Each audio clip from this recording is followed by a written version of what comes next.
So I know this topic will make some people feel uneasy, but I hope this does make you feel uncomfortable. I hope this pushes you to fight for this, to fight for these kids, because they do not deserve what's happening to them.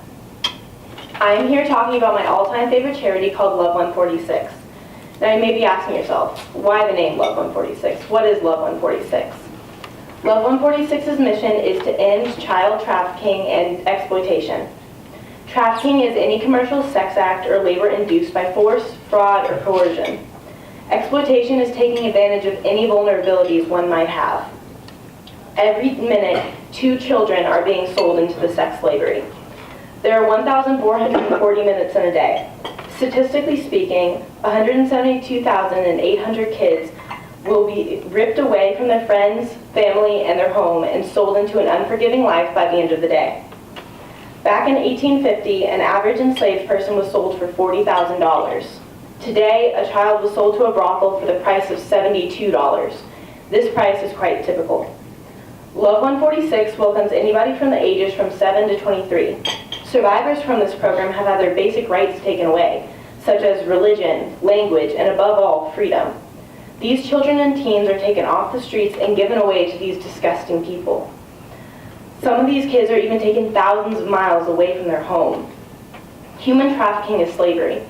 In 2012, the International Labor Organization estimated that there are 2.2 million people in state-imposed labor, 4.5 million being sexually exploited, and 14.2 million in forced labor.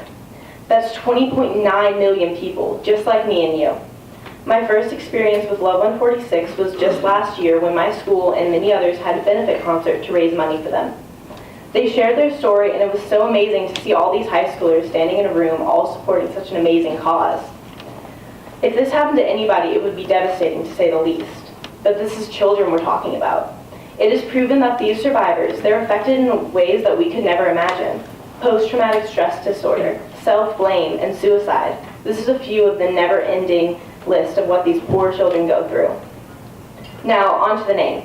They were named this because the president and others that are part of this organization went to a brothel to help rescue these children and were deeply disturbed seeing all these innocent people surrounded by predators. What they saw in front of them was heartbreaking. They saw a glass wall separating them from the children, sort of like something you would see in a zoo. Through this piece of glass, they saw all these young girls of unknown ages with numbers sewn onto their dresses. Those numbers were their new identification. They had no more names. They were all watching cartoons like empty shells, all except for one. Number 146 looked back at them with a fire in her eyes, determined to not stop fighting. These members helped free that little 8-year-old girl and many others and promised to care for them and love them. A quote by Wendell Phillips really stuck out in this topic. "We have abolished the slave, the master remains." Although the sale of humans were abolished in every country by 1981, slavery still exists. Not because anyone is legally a slave, but because there are still slave masters and traders. When something this tragic happens, we often think that it can't happen to us, that it's nowhere near us. Why would someone come here and do this? One study shows that Kansas City is number 2 among 10 metropolitan cities in the U.S. that is a hub for domestic minor sex trafficking.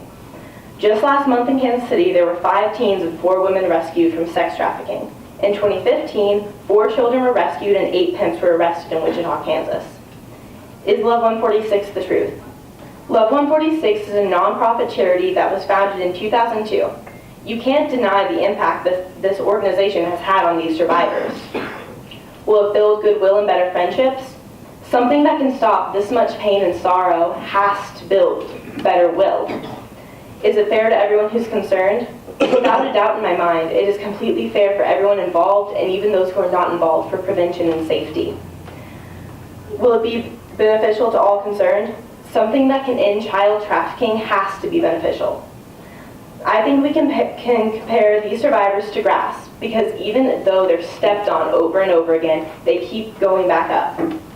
This subject is so important because we're all vulnerable. It's a possibility that this could happen to anyone. And we all have a sense of empathy for those who suffer. If this piques your interest, you can go online and look up Love 146, and you can donate to help these survivors and even fund a rescue mission. The time it took me to say the short speech, almost 12 kids have been taken away from their home and sold into sex slavery. Thank you.